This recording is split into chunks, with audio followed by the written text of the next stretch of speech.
Hey, Tyson, Yeah, Mike. got a joke for you.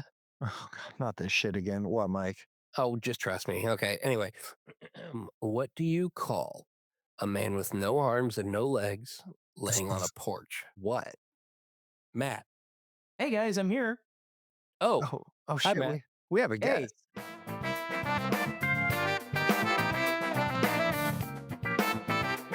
Hi, I'm Tyson, And I'm Mike, and and we we argue argue with with dragons. dragons. Hi, Matt. Hi, how's it going? Pretty good, listeners. This is Matt Carson. He's coming at us all the way from Texas, Yep, and And he didn't have to move an inch. I that's know true. it's amazing, modern Wonders of technology, man. technology. So we met Matt at the Midwest Game Fest. He happened to be sitting in the booth right next to us. And this guy, I gotta tell you, he is awesome.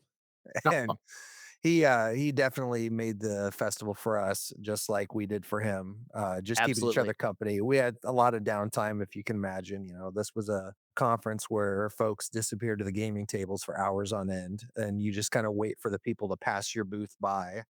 Yeah, we were in the And hallway. oh, yeah, we were in a hallway. So we really didn't have anybody else to talk to other than a goblin sending people on quests and the Extra Life folks doing charity work next to us. Can't tell you how many So times I witnessed a young child beating a werewolf to death with a silver pool noodle. I would, if I could bottle that moment.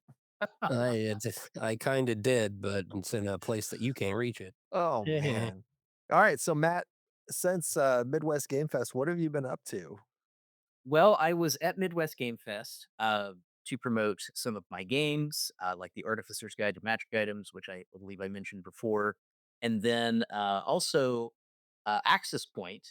That's AXIS Point.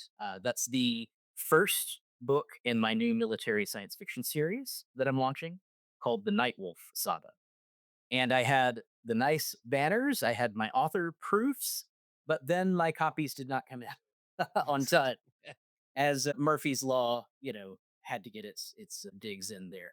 But I was able to finally launch it just last week, and both in, well, I say both in Kindle form, paperback, and hardcover. And we're working on getting the audiobook together, and Oh, that should be man. out later. I'm hoping later this year. Oh, man. I'm going to love that.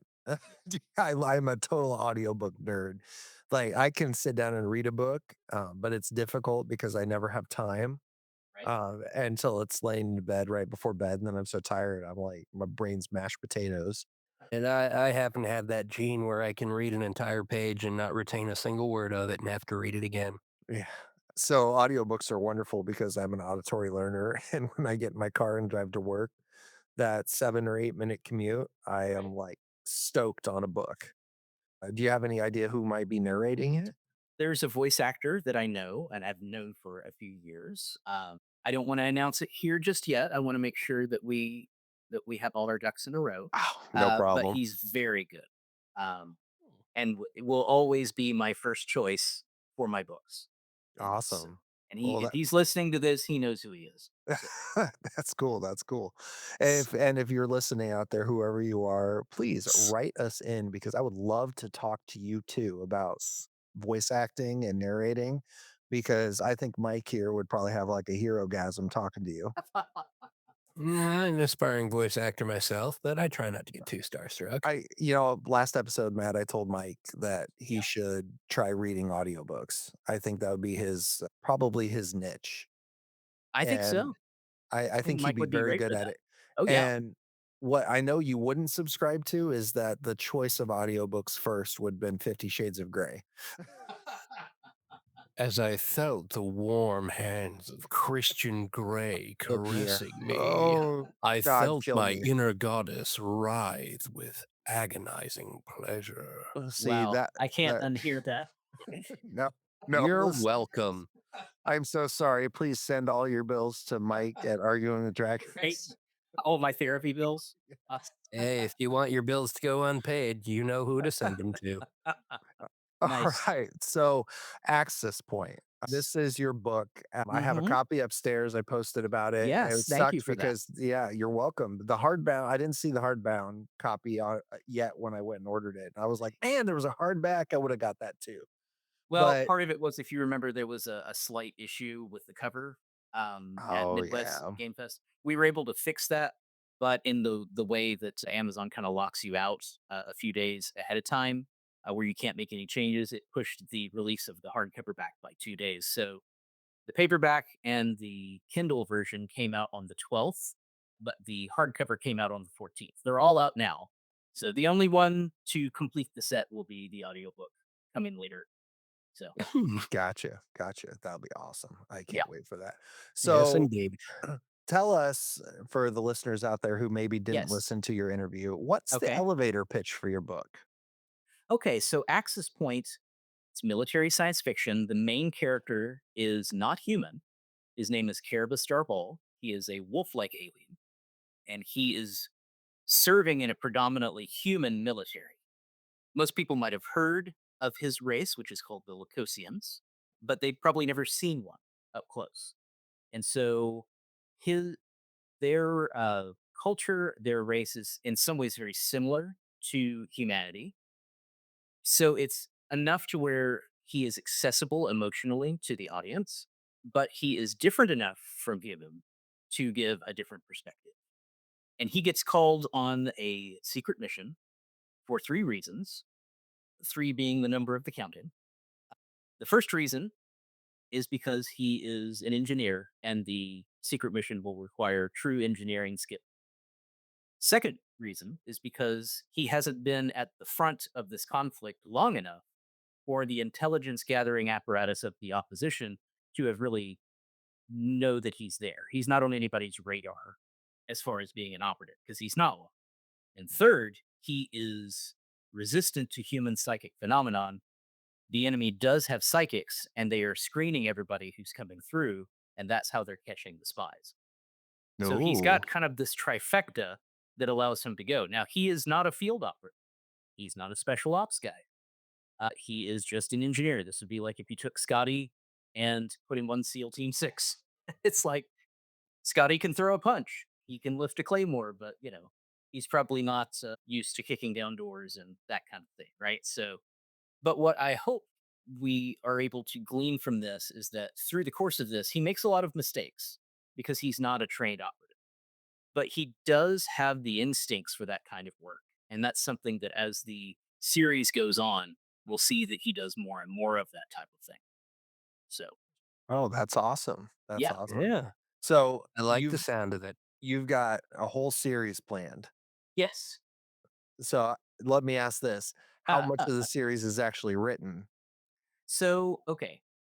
Because I realize this is possibly the most ambitious project I've ever worked on. And that's saying something because I like to take big swings. Um, Yeah. so I realized that saying, oh, it's going to be like 30 books is probably that's a hard sell for a lot of folks, right? Mhm. So what I've done is I've broken it down, his career and his life, into various different eras. And each era is about 4 to 6 books. And my thought is that we'll go through the first era. This Axis Point is the first book of his first era. If we get to the end of it and there's still interest, we'll move on to the next one. But there's kind of at least an off ramp. If for whatever reason we get to a point where the series can't really continue, we can kind of give it some closure, right? Now, I'm hoping Yeah. that we just keep going infinitely, right? That would be ideal, but I understand, how these things work.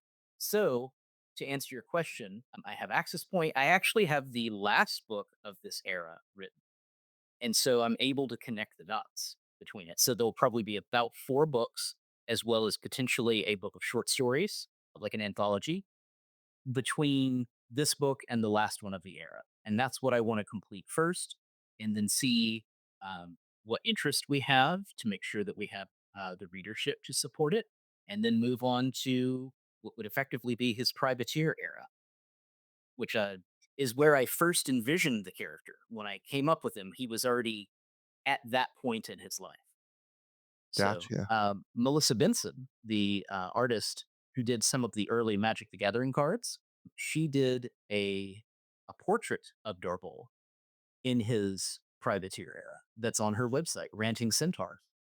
I commissioned that years and years ago, and it's sitting in my office in black and white, right up on the wall. She was the one who did the Shivan dragon and the nightmare from like the early Magic the Gathering, and Oh, she's fantastic. I love her. that's awesome. Do Yeah, you find having his picture up on a wall framed, does that help you with your writing? it absolutely does. Yeah, I've thought of that too. I actually considered all my D&D NPCs and characters that I like to Mhm. write about, just printing out pictures of all of them and stapling them on my wall. Oh yeah.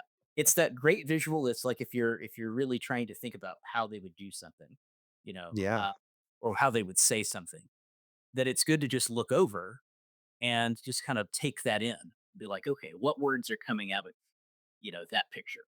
And I find that incredibly useful. So awesome, yeah. awesome. You're gonna with that much of an ambitious series, I'm expecting you to be the next George R. R. Martin, Well, be writing until you're dead. right. I could definitely write on this the whole rest of my career and or life, which will probably be the same thing.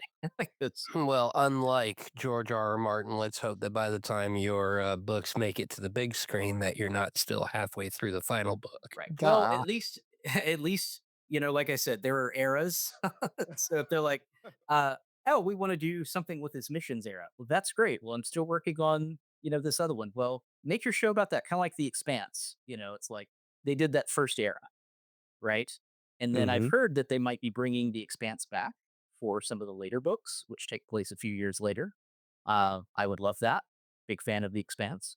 So Well, you hear that, HBO? Pick this guy up. Come on.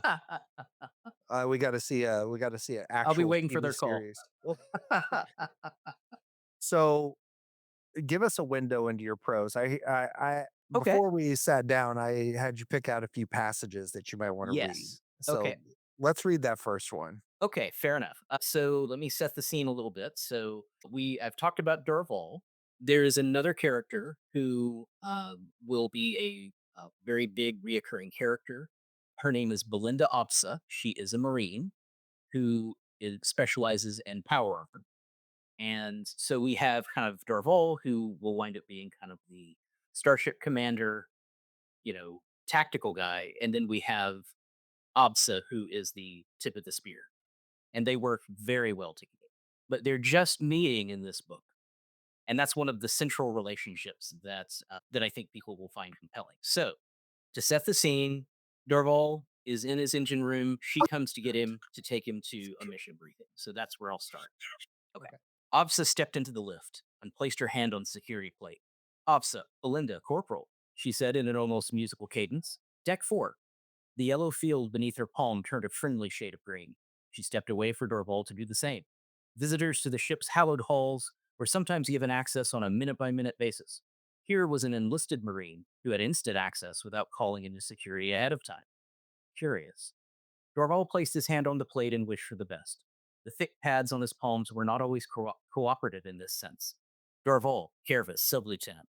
The yellow lingered over long, then became an angry red. Unable to identify, the computer said, adding a reproachful bleat. Dorval went to place his hand on the pad again, but as he extended his arm, he found a pulsy human hand protruding from the end of his sleeve in place of his own, red and ruined from radiation exposure. Do that for me, he heard the dead man's voice in his memory say. Promise me you will. He snapped his hand back and balled it into a fist. All was as it should be now fur, claws, all present and accounted for. The hallucinations, however, meant he was wavering on the edge now. Not a good sign. Full body biometric scan, Dorval prompted. Dorval, Kervis, sub lieutenant. Sutton had installed the sensor suites in the list for Dorval just for this eventuality. The computer looked through him with its invisible eyes and matched his vitals on record. Confirmed, the computer intoned, and the lift began moving. Handy, Opsa said, especially when the security tech was not built with me in mind. Yes, he nodded toward the palm scanner. I feel the same way about really tall cabinets. Friggin' low G's, man. She looked at his balled up fist, which Darval still clutched in front of him. You were aboard during the attack, weren't you? You guys got hammered pretty hard, I hear. Yes. Figures. Those protectorate slot holes just love singling out the flagship, don't they? Well, they weren't quite as cocky when my team boarded Relentless. Took the jam right out of their collective donut. The pieces fell into place in Dorval's mind. The missing name tag, the past she didn't recognize, the odd differences between her and the rank and file Concordant Marines. If she had been the one to prosecute a boarding action against the Protectorate's flagship, then she was a Wraith. Wraiths were the Interstellar Concordant's elite flag ops, drawn from every branch of service, and they didn't exist, technically speaking. And if a Wraith had been sent to bring Dorval before the Commodore, then something big really was afoot. And that's where we go with that one. Now, I will Absolutely, not and forget that line, "Took their collective jam out of their donut." Yeah. jam out of there. Yeah, I'm absolutely going to be using that. That will end up out of my mouth at least some point this week at So, work. yeah. I So mean, at work, just about every day, I'm at a point where I could say, "Huh, you took the jam right out of my donut." that's right. That's There's Feel like I could probably get in trouble with right. HR, so though. okay, so So, what inspired the core idea behind this? Well, Like, I where had did a it right. So I had the idea for Dorval when I was 19, and he came to me in a flash. And to this day, I think I've said this a couple of times, like in my blog. It is the most complete download my muse has ever sent me in one go. Because in just within just seconds, I knew everything about him. I knew his likes, his dislikes, what he was about, his core identity, what he was, his biggest fear. All of these things kind of just came to me. He was a complete character, almost like this other person just kind of showed up in my mind. And I tried in college to write a story, but I just didn't have the life experiences or the kind of philosophical and emotional understanding to really be able to tackle a project I have. And so it's only really been within the last few years that I felt that I've even arrived as an author enough to be able to really tell his story. And so, but I was wanting to come up with a sci-fi kind of character, but somebody that was iconic in the sense of he wasn't just another guy, on a starship. I'm very influenced by Star Trek. And I wanted there to be a race of aliens that was close enough to human to be where they're not completely alien. It's not like you're trying to read Call of Cthulhu from Cthulhu's point of view, right? I would read that that book. would I be would still read that, imperceptible. but it would be basically probably just lines of gibberish in Sumerian or something, right? So I it's will destroy right. you. Um, I don't know about Sumerian, but, I don't some know. sort of, yeah, just definitely some sort of cuneiform language Yeah, that is absolutely unreadable. right. Uh, but I wanted it to be where he was different enough. And one of the things that wasn't necessarily as apparent in that particular part of it, but his primary sense, Dorval's primary sense, and the book is from his point of view, I should point out, is scent rather than vision. When he walks into a room, that's his primary way that he observes the world around him. And it's kind of almost like his superpower, because he can tell a lot of things about a person, especially on a starship where it's an artificial environment. He can tell a lot about somebody's diet, about their health, what branch of service they're in, due to the detergent they wash their uniforms in.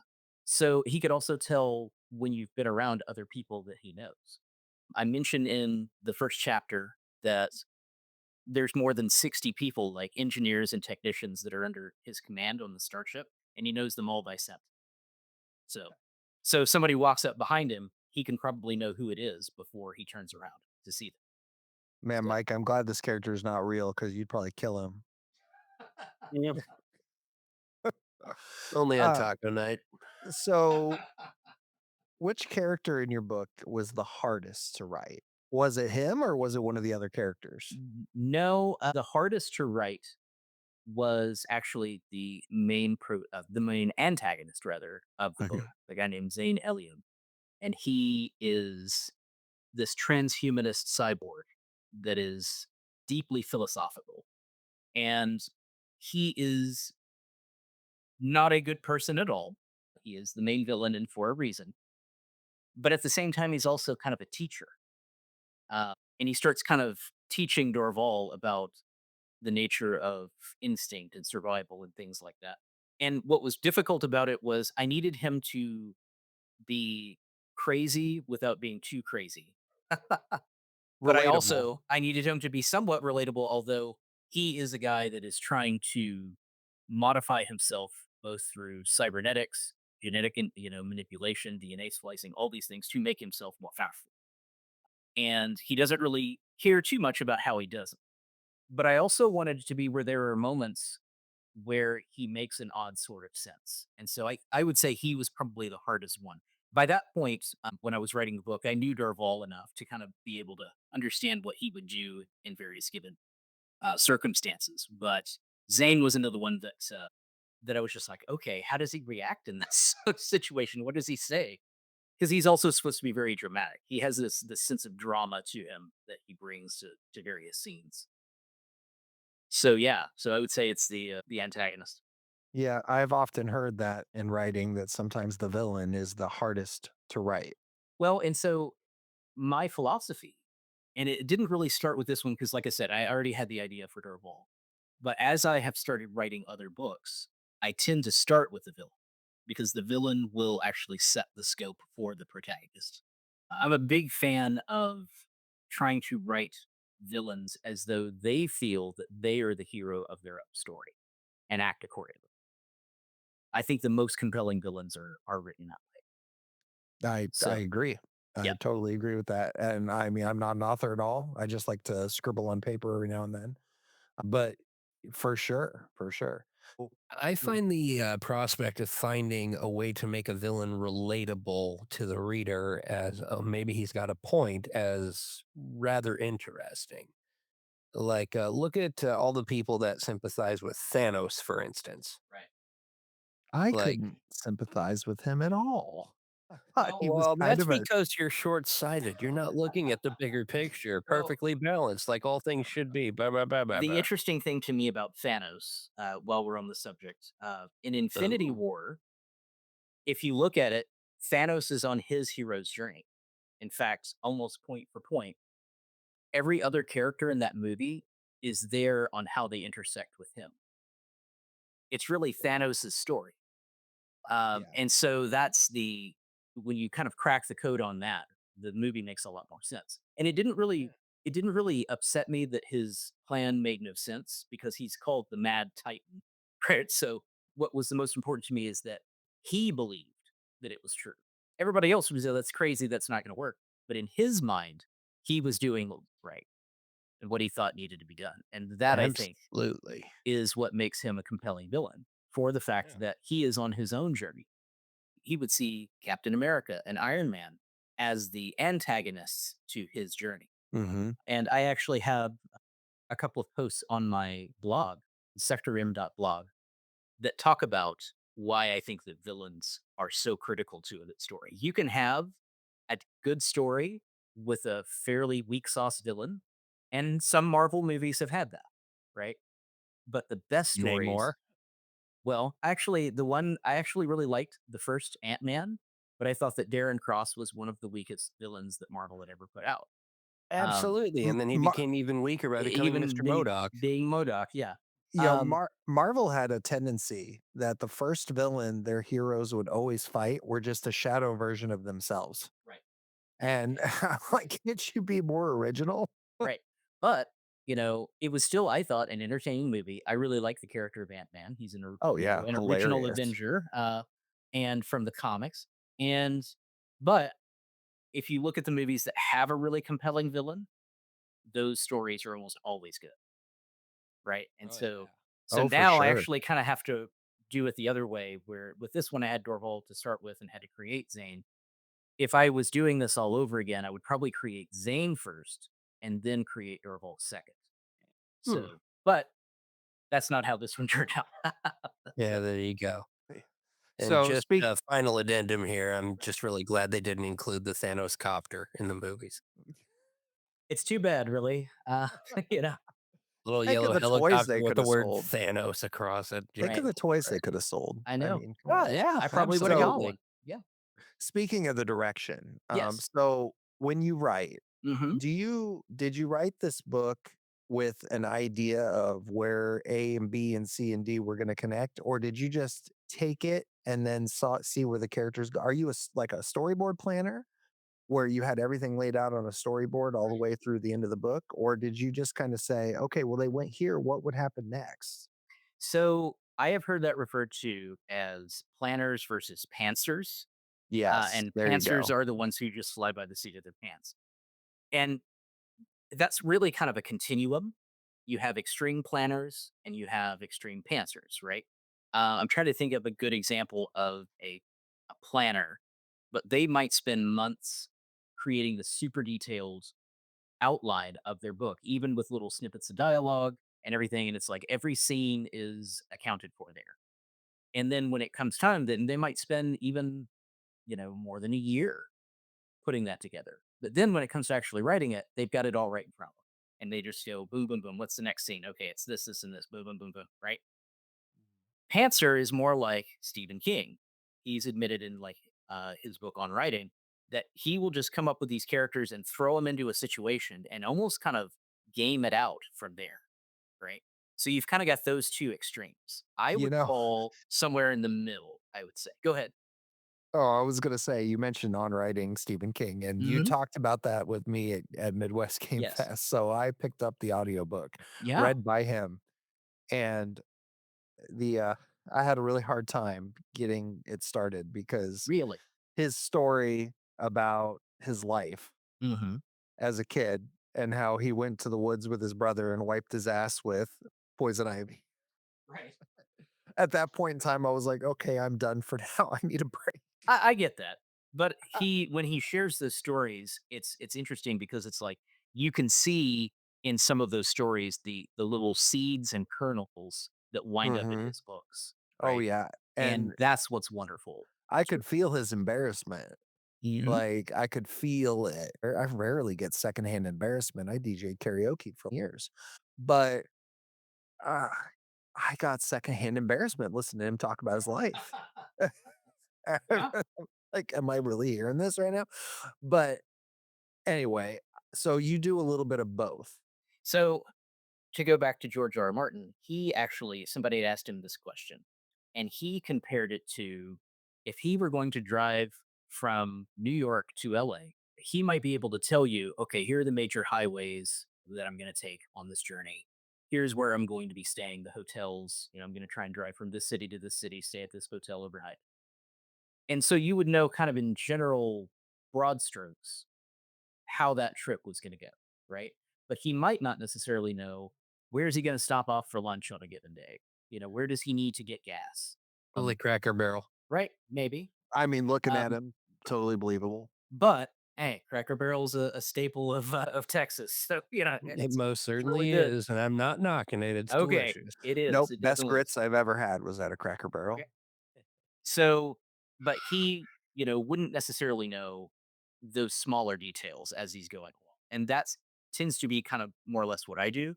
I know how the book is started, how it generally ends, some of the points in between, but I leave enough room so that as I'm writing, I can discover certain things about the characters. And sometimes you'll surprise yourself with certain bits of dialogue or interactions that you might not have been able to just see ahead of time. And so, I mean, really, it's whatever works for you. Every author has to kind of figure out their own method. But Oh, yeah. I have Mhm. figured, over time that that is where I am strongest is just to kind of have a general idea of it and then, but give myself a little bit of creative space to be able to explore things as they come up if I think of something at my keyboard. So, Awesome, does that awesome. answer your question? Oh, absolutely, Okay, great. absolutely. Sometimes you just gotta let the characters take control, you know? That's true. There was in my first novel, The Backwards Mask, which was set in the Traveler RPG world. There was a character fully intended to kill off, and she would not die. Every time I wrote it, when she died, it just didn't work. And so finally, after about 5 times, I was like, "Guess what? You get to live." I'm like, "You have proven to me that you are not ready to go." And You so have I'm like, passed your "Okay, death saves that's over and over. over and over." And so I'm like, "You know what? If the story doesn't work, if you're not in it, then you get to stay in the story because that's ultimately what all of the effort is in service to, right?" So, Alright. yeah. So, being a published author, this is a good question. I had a list of bubblegum questions here in front of me, so is what I'd refer Okay. to them as. What's one piece of advice about writing or publishing that sounds really good online, but is actually terrible advice in practice Something for that you all hear them a lot. aspiring writers out there? So there are some. that would say, "Just quit your job and follow your passion," right? That's terrible Um, advice. that's generally terrible advice. That is advice I took last year, but Who it gave hasn't you been that fair. Yeah, advice? I know. I was working at a corporation and I was a content guy for them, and it just wasn't doing it for me. It was probably a dream job for someone else, but not for me. And I realized if I'm going to start telling these stories, I really need to start focusing on them. And so I left. But that was after years of preparation. It took, I would love to have done this 10 years ago, but I just wasn't in the right place for that. And so I feel like if you are an aspiring writer and you do feel that you need to go full time, just try to prepare for that as much as you can, because you could get into a point where then you have to go back into the workforce, you know, Oh, of course. and the system always wants to try and pull you back in. Oh, for sure. I mean, So, you hear the expression all the time, "Don't quit your day job." right. And sometimes you need to quit your day job, Yeah. Or, especially if you're good. I mean, right. And I will say that if you can find a balance between your day job and your writing, then you're really winning at life, because then you've got all those things like healthcare and days off and things like that while you're still making progress on your books. yeah, So, I'm still struggling to find that balance, but yeah, one day, I believe medication in you, might help. Tyson. I believe in you. All right. So, what else can you tell us about Access Point? Like, why should our listeners go out to Amazon right now and buy a hardbound, a softbound, and pre-order the audiobook? Well, I think that it's most science fiction is obviously very human centric, as it should be, because those are really stories about us. I go into when I go to conventions, I do a session, a seminar, or a panel, if you will, that talks about why science fiction is so personal to us. Because to some degree, we exist in that world, or we did, right? For instance, if you, Tyson, were to win the Nobel Prize for medicine, first off, congratulations on your win. I hope you don't spend that million in one place. But if you then fast forward a few hundred years, Dr. Beverly Crusher might have actually read your work. Dr. Stephen Franklin from Babylon 5 might have read your work. Any sort of sci-fi doctor that's in the future might have actually read your work. So to some degree, science fiction is so human centric because we are a part of that story in some way, right? That story extends off of our timeline in some ways. There's exceptions, of course, but by and large, that's what I feel is very compelling about science fiction. But because of Mm. that, it's so centric on humans. I love to see humanity from the outside looking in. And that's what Dorval does. He occupies this kind of balcony seat to look into humanity. Because I can tell you that the book does go to some dark places. I try to show a vision of humanity that is both flawed and triumphant. But Dorval sees it all, the highs and the lows. And so that perspective, I think, is what I bring to the table that is unique. And I think that's why people will like Axis, was because you're seeing it through his eyes. Now, eventually, this character Absa that I mentioned will actually become her own POV character, as will others. But primarily, Dorval is kind of the main driver of this, and so a lot of his philosophy, a lot of his core beliefs are kind of baked into this series, and I think that people will enjoy that. I agree. I think they will. I That's the premise of having an alien telling Mhm. humanity, this is what I see, and doing it through the story through his eyes. I Right, that that's like and he icing on the forgets cake. he forgets sometimes the differences between the two of them, but at times there are stark reminders of how close he is without, you know, where with there still being a divide there. Yeah, Um, I can't imagine how, it's hard to imagine humanity so many years in the future with the prejudice we have now against each other being so, even though we're both human and we look very much alike, people are still very prejudiced. sure. How are they handling aliens at Right. that point who are very different in Yeah. appearance? And Because and yeah. Go ahead. yeah. No, I'm done. That was it. Oh, I was okay. I didn't want to interrupt. trailing off. No, no, No, you're no. okay. Well, part of it is, I mean, Dorval he does look. humanoid in that sense.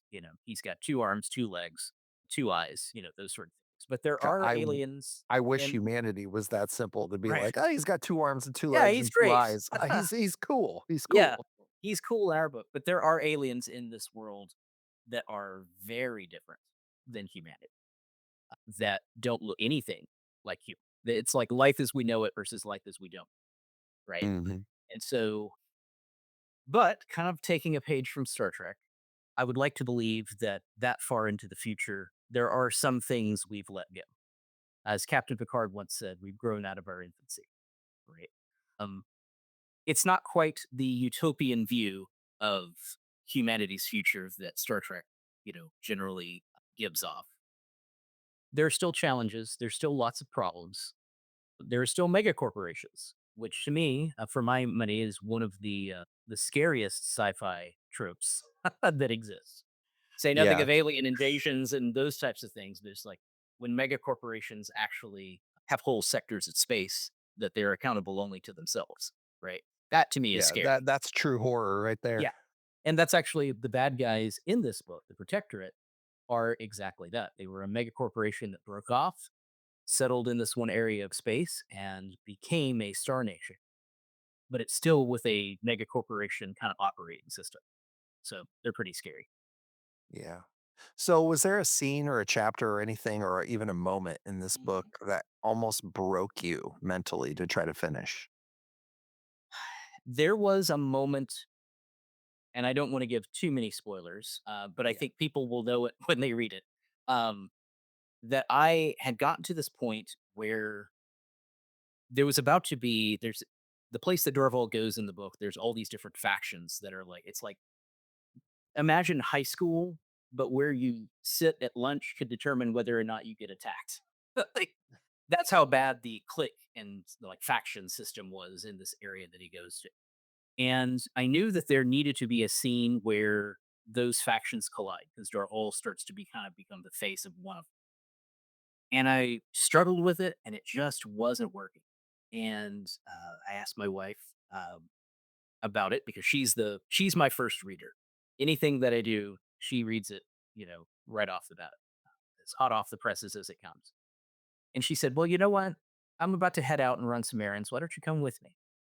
And it's going to take about 45 minutes to get over there, about 20 or so minutes to do what we need to do, and about 45 minutes come back. Talk it through with me, and let's see what we'll do. And I did. And at first, it felt like a brick wall. She's like, how am I going to do this? How am I going to display this and get all of these things across that I'm trying to do? But by the time we got back, I had, and I wrote it pretty much exactly as it appears in the book that day. And so I just needed to step away from it and get kind of, it was almost a forest for the trees kind of thing. Mhm. But once I got it, and I was like, I wrote it and I let her read it. And she was like, whoa, okay. Because it went to some places, shall we say. Um, so I'm hoping that that's one that's if you're listening to this podcast and you read the book that you might go, I wonder if it's this scene. I bet it is. When I find that scene in the book, I will message you and be like, "I found it." Ugh. But that one was one of the hardest ones. A lot of the rest of them seemed to naturally kind of fall into place, but that one was almost like running your car repeatedly into a brick wall. But finally, the brick wall relented. Yeah. So So how much of yourself is in this book? Like, how much of you did you let leak out into his worldview, into any of the characters? Like, how much of you am I gonna see in this book? I mean, there's some. I will go ahead and say that Dorhol is not a self insert character. I know that authors are very fond of those, but this character is very different in that sense. I think that his sense of justice and what's right and wrong mm, do come from me, but understand that there are times that he has to make morally gray decisions. And he handles it with a lot better aplomb than I would in his situation. And so I would say that there's some of that, but I would caution readers not to read so much into it and go, "Oh, I bet he subscribes to, Atlas Shrugged or something like that." Or, like I don't want people to make those types of inferences. So Oh, yeah. yeah. No, no, for sure. but I So but a lot of characters come from just experiences that like most writers, characters can be composite characters. There's little moments that maybe had some sort of real world analog that helped kind of illuminate them. That type of thing. gotcha. Do you have any friends or acquaintances you use their names in there just to drop them, like some authors like? No, not in this book. In a few of the other books that I'm working on, I have done that, but not in Access Point. Gotcha, Yeah. gotcha. I One of my favorite authors is Timothy Zahn, Oh yes, and love him. I when I found out that his convention for naming several of the people in the book Mhm. were people in his life, I was Really like, "That's kinda." Yeah, I read that somewhere that a bunch of the names were people that he knew when interesting. he wrote it, Okay. and I was like, "That's fascinating." So, after you finish this book, what do you think you improved most as an author? And where do you think you struggle still?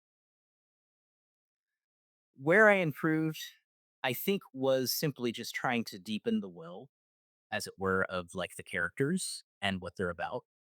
That is something that I hope by the end we have an idea of what these characters represent, what they're about, what they're willing to do in the defense of those beliefs, and those types of things. Where I struggle is where a lot of authors struggle, and it's just simply finding the time. Even though this is what I do when I'm having to do all the marketing myself and go to conventions and all of that, there are times that I have to really schedule my my writing sessions because there's all sorts of other things that can get in the way of that, and that's ultimately what I'm doing, right? Yeah.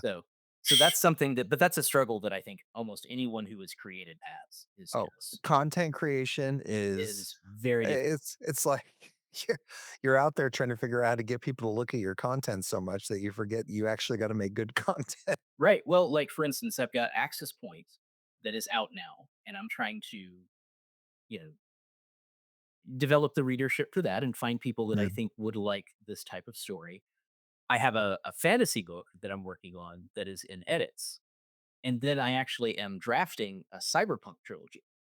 And so that can get a little jarring going from those three. Oh, yeah. Uh, but at the same time, it's like I want to make sure that all of those are still moving forward and that I'm not letting one just completely languish at the expense of one of the other ones. Because Yeah, that makes sense. the Nightwolf saga is definitely one that is near and dear to my heart, but there are other stories I want to tell in other genres. So I want to make sure that those are getting the attention that they deserve. Yeah. So yeah. Cool. Yeah. Alright, All right. Mike, what questions you got for him, Mike? Yeah. A couple actually. Okay. Go for it. Namely, now this first question may have a part B depending on how you answer, but Okay. question in general as opposed to in lieutenant. How difficult is it to get a book published in today's world without any of the major hurdles that you think an author might have run into in the past? Well, are we talking traditionally published or self-published? Um, mm, both. Okay. So because I've done both. With the traditional publishing, it's pluses and minuses, pros and cons.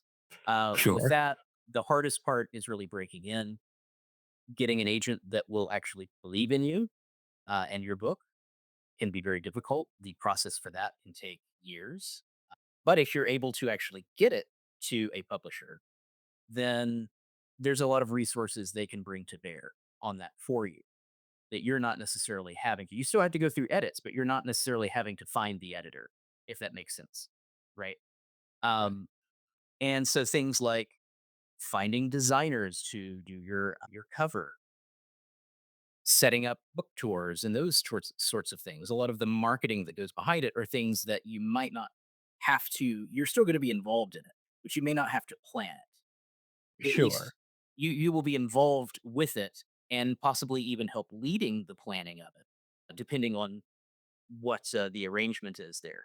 But for the most part, you've got a lot of support, and the reach of your book can then wind up being much greater. If that's where it winds up in Amazon, right?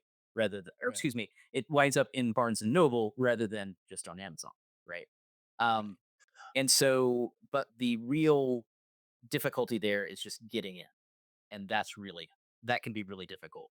Like I said, because there used to be where you could approach publishers directly. Many writers who go for a traditionally publishing route may never actually get past the query stage, and that's fairly common.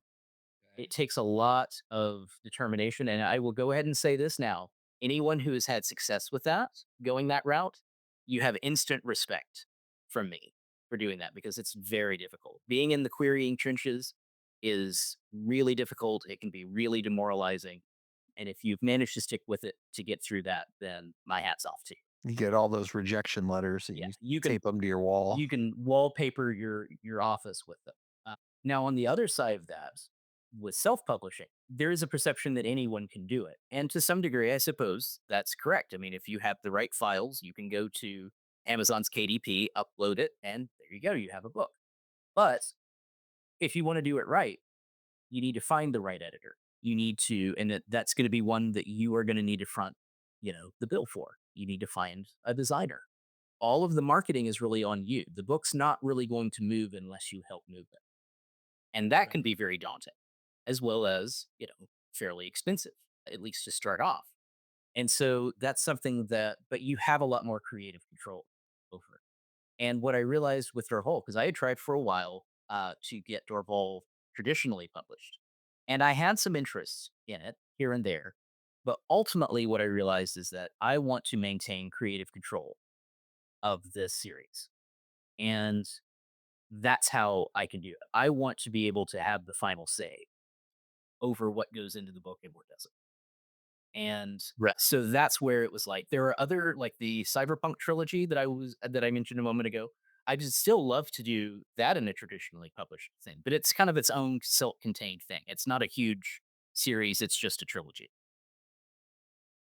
But for Dorval and perhaps one other of the fantasy series that I'm doing, those are ones that's like, no, I really want to be the one who makes the final call. And when you're self-published and an indie author, you can do that. Does that make sense?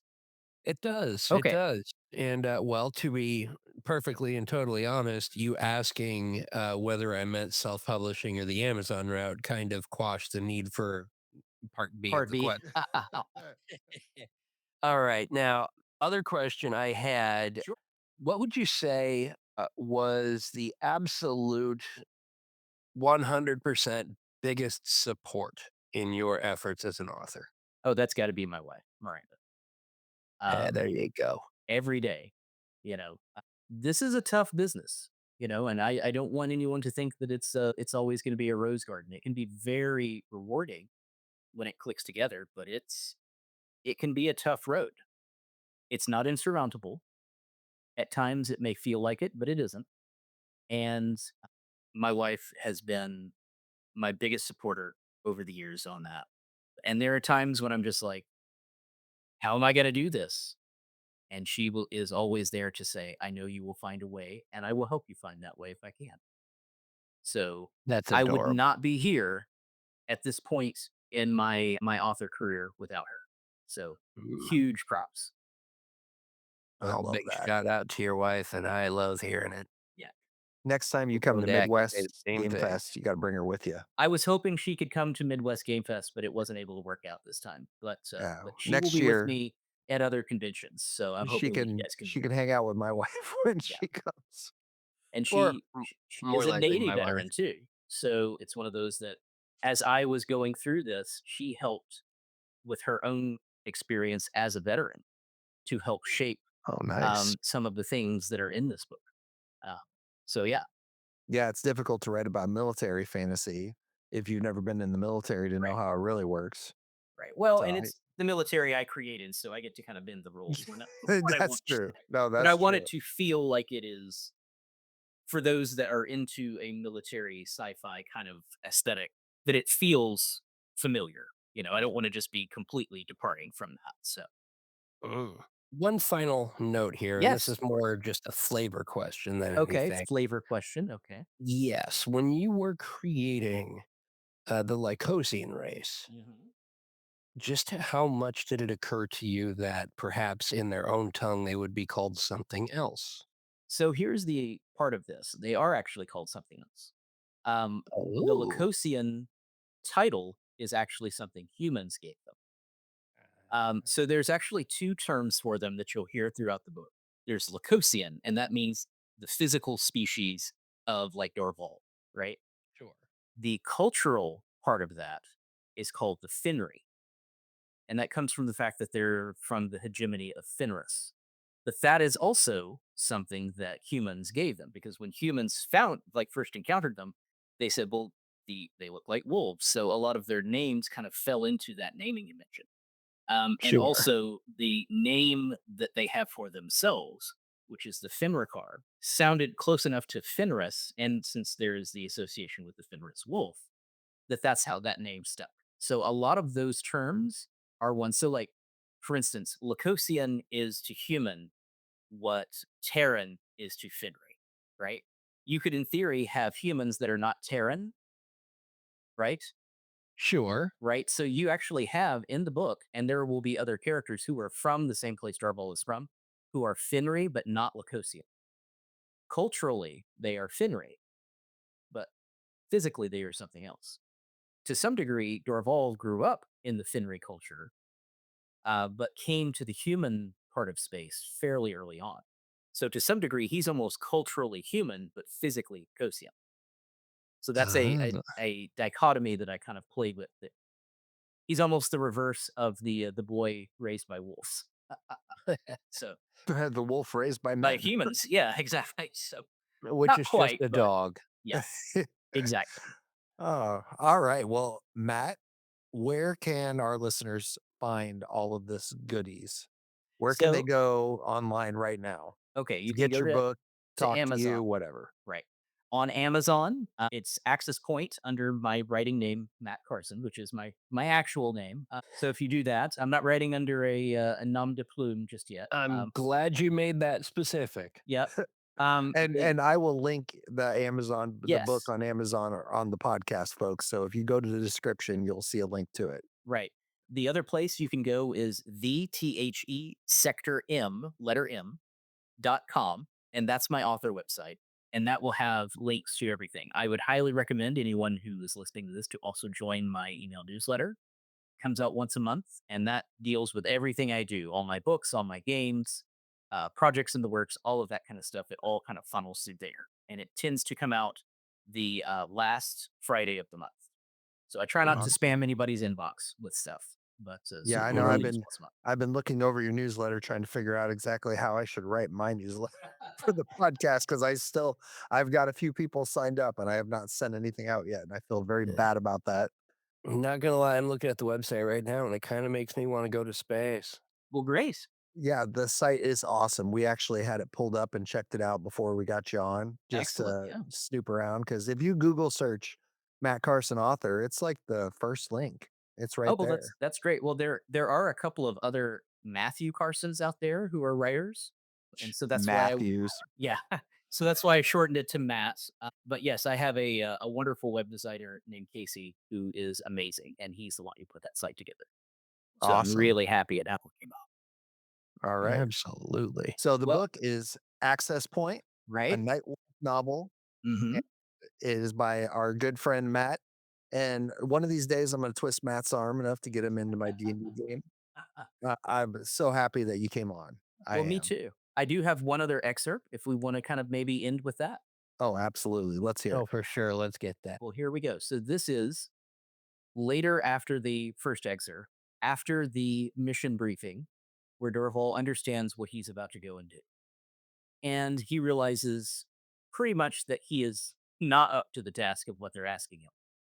And so this is the interaction that he has after that. So Dorval lingered in the room, his gaze trained on the blank holoprojector where the star map had been.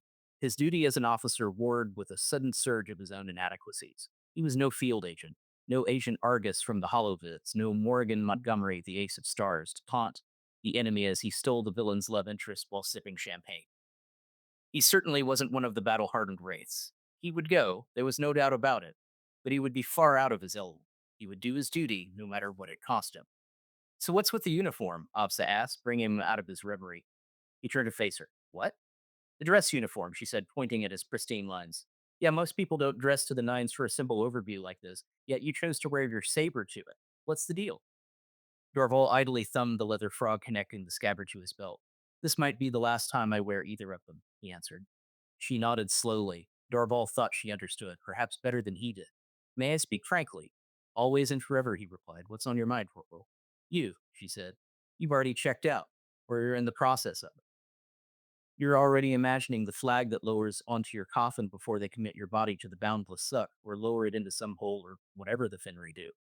Dorval said nothing. That was exactly where his thoughts had gone. Yeah, I thought so. You're going to survive out there, Officer continued. You've got to get me, get nasty. I don't mean chest thumping and harsh language. No, no. I mean, you got to feel it in your gut, with fire and brimstone streaming from your nostrils and the blazing fury of the Trojan hypernovas in your eyes. Like you just killed the god of death with your bare hands and taken his place, me. Think you can do that for me? Dorval shook his head. I would expect such bluster from a jarhead. And I would expect such fatalism from a Navy sup, she shot back. Dorval shrugged, conceding the point. We live in a universe of miracles, Opsa said. That you and I are here, alive, and speaking to one another is already more unlikely than winning the galactic lottery 100 million times in a row. We've already bucked the odds just being here. But more than that, we are the inheritors of a brief spark of consciousness, given to us at birth and taken from us at death. Don't surrender that spark. Not now, not ever. You get me? You had better believe that when the time comes, I'll be dragged kicking and screaming into the void and biting the hand that tries to take me there. You really are quite mad. I prefer to think of myself as an aggressive optimist. She beamed that crooked smile of hers with which reflected in her eyes. It is most welcome, however, Dorval said to her. Thank you for your candor, Corporal. I will not forget it. Well, while you're at it, remember this. When the fire comes, watch for me. She touched him on the shoulder, then disappeared through the hatch. All at once, Darball felt Garrison's presence materialize next to him. For such a big man, he moved with an eerie silence. You've made an impression, he told Darball. She's not one to go into the whole life and death spiel for just anyone. Tells me a lot about you. Durhol turned to face Garrison and extended his hand. We haven't been formally introduced, Sergeant Major.